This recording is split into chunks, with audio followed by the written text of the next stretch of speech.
Well, joining us for the Friday entertainment panel is Abby St. John. Abby, there's a few things on the agenda for this panel today. Mainly, we'll start with the trailer drop that happened earlier this week with the Cruella trailer, the long-awaited kind of live-action series of the origin story of the infamous 101 Dalmatians villain Cruella de Vil, played by Emma Stone. So just give us your overall thoughts on what you thought and what you took away from this trailer. I thought the trailer was very good. It was very different, and it also seems as though Disney is taking quite a dark turn. We all know that her origin or her story is horrible. She is a horrible villain, skinning puppies, skinning dogs just to make coats and fashion. It's a horrific story. So it has to have some level of darkness in it. And so when it dropped, the term Disney's Joker started trending on Twitter. People were drawing comparisons from Joaquin Phoenix's Joker to Emma Stone's portrayal of Cruella in the trailer. And basically, it's just going to follow the young fashion designer and how and when she becomes obsessed with the idea of using dogs as to make fur coats, and how she's just a horrific character. And a lot of people are very excited to see it, but there are some people who aren't thrilled with the idea of having an origin story for this villain.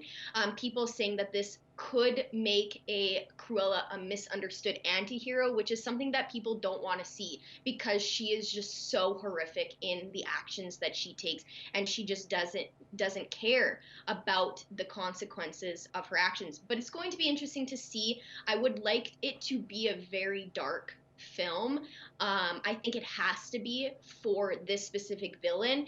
And if they do it well, she won't be misunderstood, and she will be a villain, and she will remain that villainous way. So I'm very excited to see it, and I hope that it is the way that I kind of have it imagined in my head. I definitely did see those Joker vibes, like you said, of course, trending on Twitter, like you mentioned, definitely gives off that. Sticking with that Disney, there's a little bit of a spoiler warning on our next topic here, Abby. WandaVision, of course, already, doing really, really well on Disney Plus. And like I said, there's a little bit of a spoiler warning because now that we're a couple episodes into this season, there's lots of things that are finally starting to be revealed and answered. So what are some things that kind of, make that reveal or news kind of very exciting?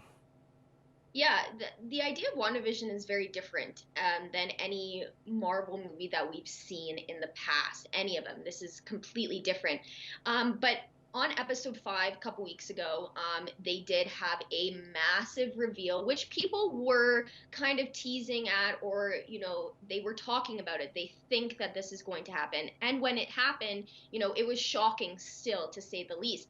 But when Marvel now owns the rights to the X-Men, there were a bunch of questions on how they were actually going to introduce the mutants into the MCU, specifically Quicksilver, who we saw in Age of Ultron, who is Wanda Maximoff's brother, played by Aaron Taylor Johnson in the movie as Pietro. He was shot and killed in Age of Ultron. So that was a question. Will we see Evan Peters Quicksilver, who plays in Fox's X-Men, in the MCU, and how are they going to introduce that?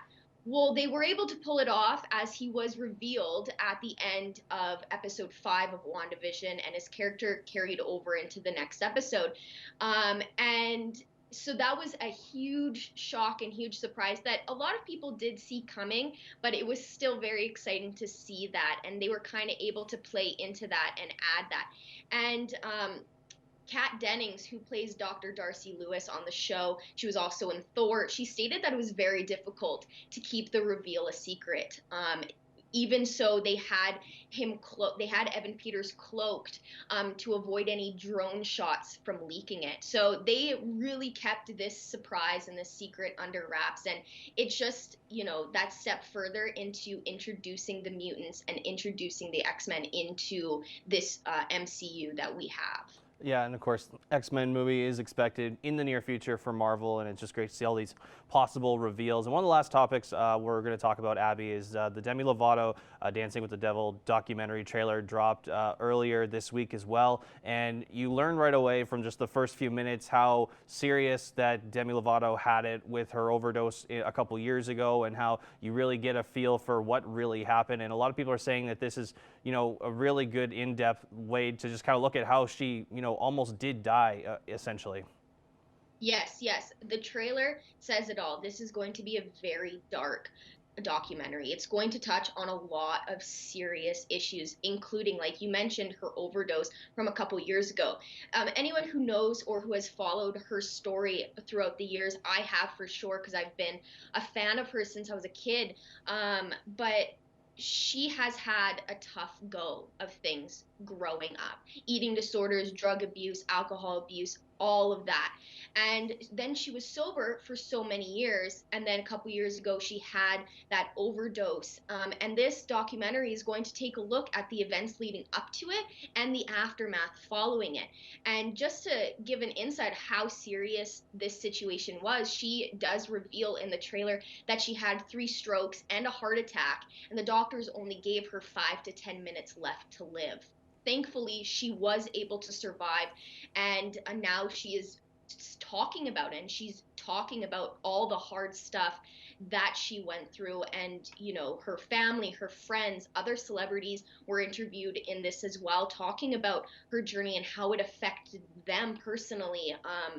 And so it's a 4-part documentary series on YouTube, dropping March 23rd, and I'm very excited for it because it's going to show just the level of seriousness when it comes to drug and alcohol abuse and eating disorders and mental health and talking about it. So I'm very excited to see it, but it is definitely going to be serious matter, and it's going to be quite dark. Yeah, hopefully this documentary will hopefully be an outlet for other people to go get help as well. Abby St. John, thank you so much. Thank you.